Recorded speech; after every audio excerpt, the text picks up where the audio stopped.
welcome back to Room 237, back with another review. Now, this is another movie that I saw about 2 months ago during the transition of the move and meant to review, kind of got away from me, but I just rewatched it last night, so I'm going to review it now. And this is actually a newer film. This is from 2020, and it's still on Hulu, so you can watch it there. I think it's on Amazon, but I do recommend this film. And uh, before I get too far, it is 2020's Spree, which was, I believe, is the directorial debut of Eugene Kotlyarenko, if I pronounced that correctly, who wrote the film with Gene McHugh and was produced by a bunch of people. Stars Joe Keery. I'm sure most people know him as Steve from Stranger Things. Sasheer Zamata. A brief appearance by Misha Barton, which is very random. John DeLuca, Frankie Grande, Kyle Mooney, and a special appearance by David Arquette in a very David Arquette type role. And James Ferraro did the music. It was put out by Forest Hill Entertainment, Dream Crew, and Superbloom. And it premiered at Sundance in 2020. Now, right off the bat, this is a movie I was very impressed by because, one, I'm not a big fan of this kind of gimmick. Now, I wouldn't really call it found footage. It's kind of the next step to found footage. I don't know if you would call it POV or desktop footage or screenshot footage. It's kind of like Unfriended, Host, Safer at Home, which a review for that is coming up as well. That's another one that I was impressed by. I do like this film more, or I thought this one was more entertaining, where it's all just someone's screen, in this case, an iPhone. But it's all live stream, and like you'll see the main character, Joe Keery, like switch his apps, or there'll be like more screens being added. That's the entire film. Normally, I'm really not into that kind of gimmick. That was one of my reasons why I didn't like Unfriended. On top of being a colossal piece of shit, I hate Unfriended, just aside from the gimmick. Host was kind of there. We're Safer at Home, I thought it worked, and it had a decent story. Here, though, it's very different, because this isn't just a movie with video chats and stuff like that. I guess it's closer to Unfriended because you do see him switching from apps and doing different things on the internet. But it didn't just feel like a gimmick here. It actually served the story. It's a very Gonzo style type story. And that's what sold it for me. Because it tells the story of a young guy named Kurt, played by Joe Keery, who is unhealthily obsessed with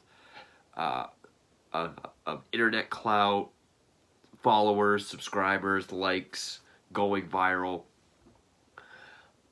I'm not quite sure what app he uses. They're all kind of made up, but kind of like Instagram. He's been doing these streams and videos for like a decade, and he only has like 10 or 11 followers. It says that his streams viewership rarely hits the double digits, and he's had enough of it. So he's embarking on this new non-stop live stream that he calls hashtag the lesson, where he goes through his rideshare car. He works for a rideshare called Spree, which is kind of cute because he's going on a killing spree. He's going to kill his passengers live, on his live stream, hoping to go viral and become famous. And that's the movie. I thought that the whole gimmick of looking like someone's screen and just being these live streams and comments and seeing likes and everything, I thought it actually served a purpose. I do agree with who was it? Collider. Yeah, Collider says American Psycho for the digital age. I could agree with that because it is this guy that wants to be the biggest, wants to be the best, wants to be recognized, and seems a little stable at first and knows what he's doing. But as the film goes on, he's just more and more disconnected and delusional to the point where he's almost catatonic by the end of it. Uh, it's not really a horror film. I mean, yeah, you do have this young guy going around killing people, but it's told in a very silly, lighthearted co- comedy type way. And I mean, this very well could have been a a dark horror film that was like a character study, someone obsessing over internet clout. Something like 1 Hour Photo or like Taxi Driver or something. But with how ridiculous some people get to be recognized, I mean, just look at all the challenges people did. The Bird Box Challenge and everything else. The Momo Challenge. I'm pretty disconnected, so I don't really know a whole lot about that, but it's kind of ridiculous how far people go that it's, you kind of got to laugh at it. And it is a satire. But other than the tone and actually using the gimmick wisely, the thing that sells this movie the most is Joe Keery's performance. I buy this guy 100%. I mean, he does look like just a pathetic kind of wannabe that you don't feel sorry for. I mean, it's not a movie like Rent-A-Pal where you feel sorry for the guy. It's, I mean, you can't really feel sorry for him. I buy that he is just hungry for likes and comments and going viral. Uh, yeah, Joe Keery's performance definitely sells it. He was excellent. He was very entertaining to watch. Perfect mix of just a kid that's trying too hard, uh, being very awkward, but trying to be cool at the same time, to go into some rather dark and disturbing places, like when he's really, you know, really out of it. And of course, there are a lot of scenes where he has to do like the "Hey guys, Kurt's World," yeah, doing all that stupid shit. But so yeah, his main plan is he drives around in his spree, picks people up. It shows that he's pre-poisoned some bottles of water that he offers to his riders. They die, he dumps them off, and he just records the whole thing. And we do kind of jump back. It's not one of these screen point of view movies where it takes place in real time. It does jump around a lot. It in the very beginning it shows how he did like unboxing videos, uh, vape reviews, cooking, shopping videos, and it shows him poisoning the water. It shows how he gets into people's phones after they die, take a picture of their dead face, and then texting and giving himself a rating for an alibi. And it's when he kills people pretty quick. I mean, the first guy who's this racist dude, he kills him right off. And then there's like a real estate woman, and then this real douchey guy, this, at the risk of sounding, whatever, but this very toxic, a masculine guy. He gets in, he makes fun of Kurt. So to be an asshole, he goes to pick up someone else because the guy's in a hurry. He picks up this woman, who then finds out is the stand-up comedian named Jessie Adams, who she's played by, what was her name? Sasheer Zamata. And I mean, every time he hears that someone is famous or has a following, he gets all excited. He's always like, hey, tag me as something. Follow for follow and all this stupid shit. We do see that there is this one guy named Bobby who is a very big influencer. Kurt babysat him when he was like 2, so now they're like friends. But Bobby's very successful, and he makes fun of Kurt constantly in the chats. A lot of times I found myself reading the comments down below, and, which some of them you could kind of expect. I mean, we see this in other movies, like the new Chainsaw Massacre on Netflix did this. Anytime there's a horror movie where someone gets killed on live stream, there's all the comments. There's like, fake AF, totally fake. Is she okay? Those are all in here. And yes, overall, it is a satire on just what people do for clout, but I don't know if this was done directly or if it's just kind of a trend that streamers do. Like to stand by the side of the road in like a desolate area and just talk to the camera, usually about your problems or what you're doing, or sitting in your car going on diatribes about your life and what you want. But those bits in particular were eerily reminiscent of Elliot Rodgers, Randy Stairn, Terry Sessler, Pekka Eric, maybe a little Jake Davison, who were all YouTubers and streamers. Elliot Rodgers considered king of the incel. He was one that had videos standing by the road and then sitting in his car, kind of going off about, how I deserve whatever. He went around killing people. They all went on killing sprees, and they were all fairly popular influencers.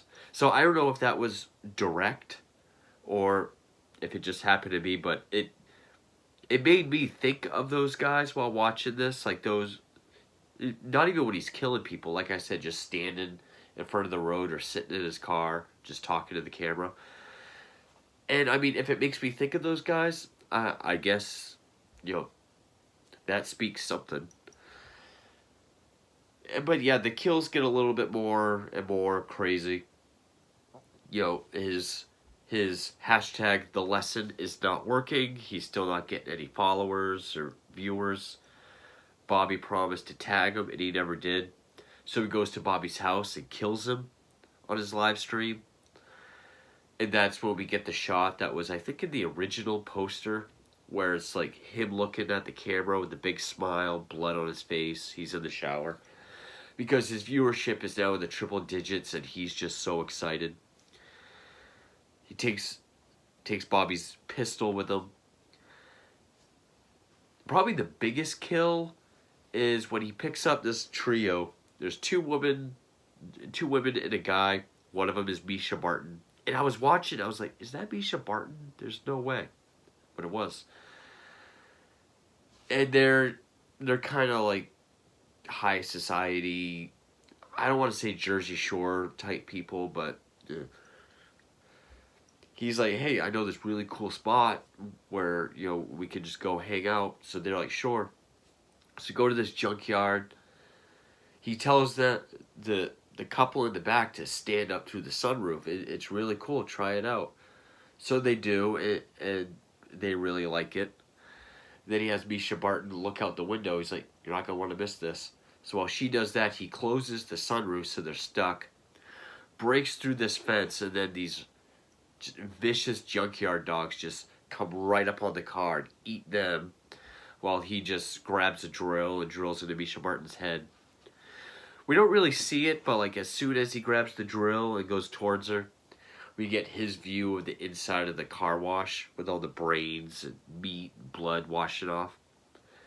I mean, it didn't have to show anything. I mean, I think Joe Keery's performance was strong enough that we buy that he's crazy. He finds out that, and I guess his viewership amasses like 50,000 people. David Arquette plays his dad, who's not only a deadbeat, but like this washed up junkie DJ. He's like, hey, I got great news for you. If you give me a ride to this club for my gig, you're going to be DJ Uno. You're going to get a bunch of followers. He doesn't know who that is, but all of his followers tell him to go do it. And it's kind of hard to tell how much David Arquette's performance is a performance and how much of it is just eccentric David Arquette.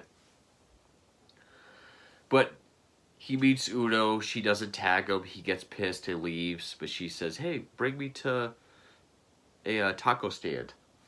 So he does. Say, only if you tag me. But she drinks some water, passes out. Cops show up. And by this time, he's known as the rideshare killer. But when Uno wakes, because she found Bobby's gun, she wakes up, panics, shoots the cop, runs away, so that he gets in his car.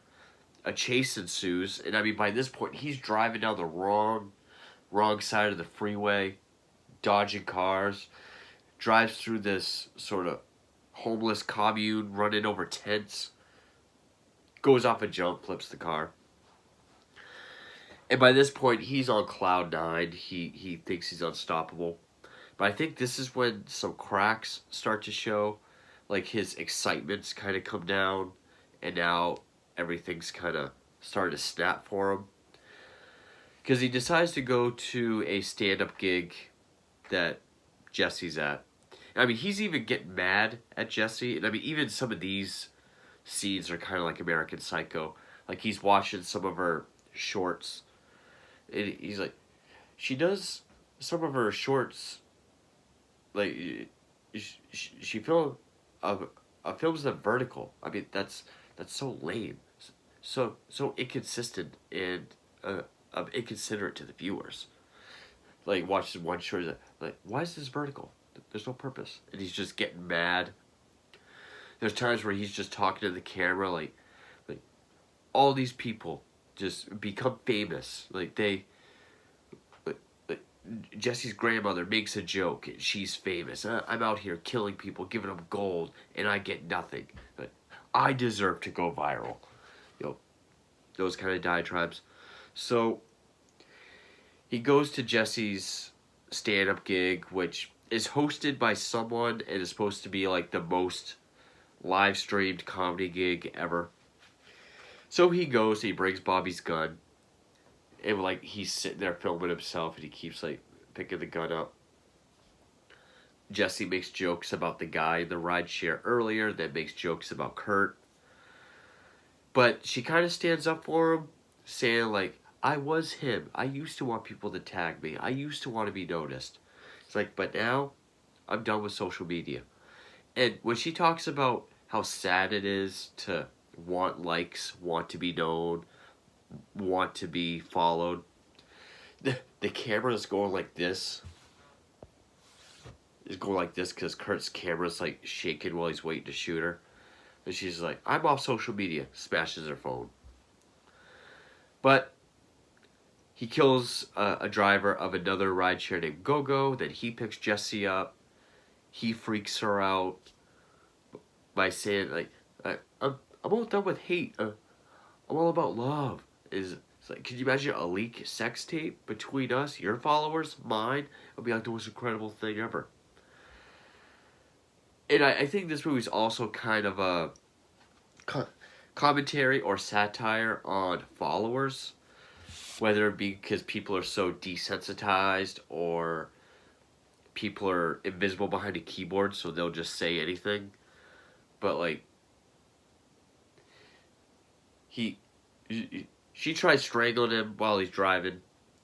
He knocks her out, drags her outside. He's sitting in his car, and he's like, what should I do with Jesse? And so people are like, fuck her, kill her, run her over, cut her head off. So, but she's gone. He gets out to look for her. She gets in the car, chases after him. It's right by his house. He runs in his house. She drives through the wall. At which point David Arquette, he still got his tourniquet on. He's like, what the fuck? So then Kurt just comes out of his bedroom and he's all zombie, just raises his gun, shoots David Arquette. After we see that his mom is already dead, he killed his mom first before anything happened. We see that in a flashback. But then Jesse gets in the car, drives into Kurt, pins him up against the wall. And I like how you hear revving the gas and he just spits blood all over the windshield. And again, with the followers, it's because it's one of those comment sections where if you kind of like a super chat, you donate, it'll be like a big thing, it'll say your comment. It was like, donate, somebody's like, take a selfie with him. So she's like, picks up his face and takes a selfie.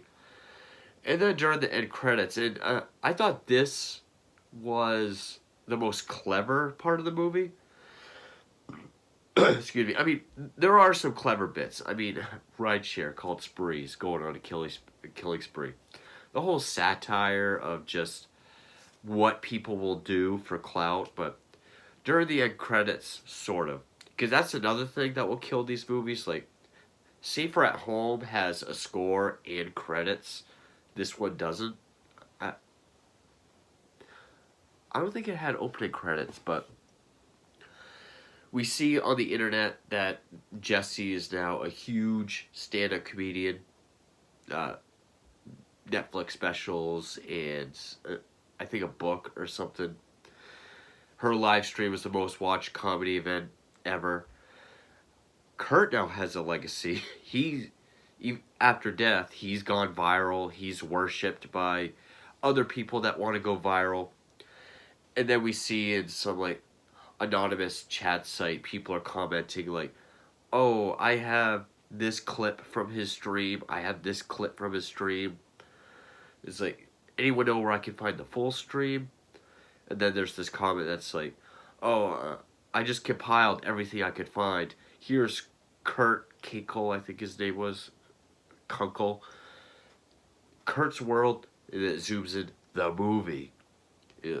So, and then it goes back, and it shows someone clicking on the link, and then it starts with the first shot of the film. So it shows how this was made and how it came to be, which I thought that was clever. And, any kind of content like that, people will save, people will become obsessed with.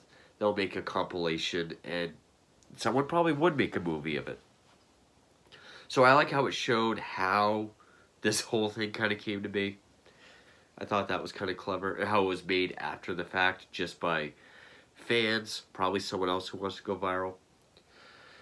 So yeah, even though I'm not a fan of this gimmick, I thought it worked the most for this film. It worked for the satire, worked for the character.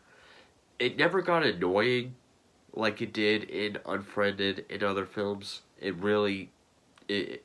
was kind of seamless and kind of very easy to get used to.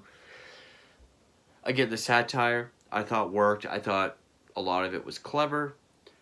I thought it was over the top when it needed to. It was gradual. I mean, he starts off with just poisoning people quietly to eventually, I mean, high-speed chase on the wrong side of the freeway and just decimating a homeless commune to wanting to shoot up a special at a small comedy club.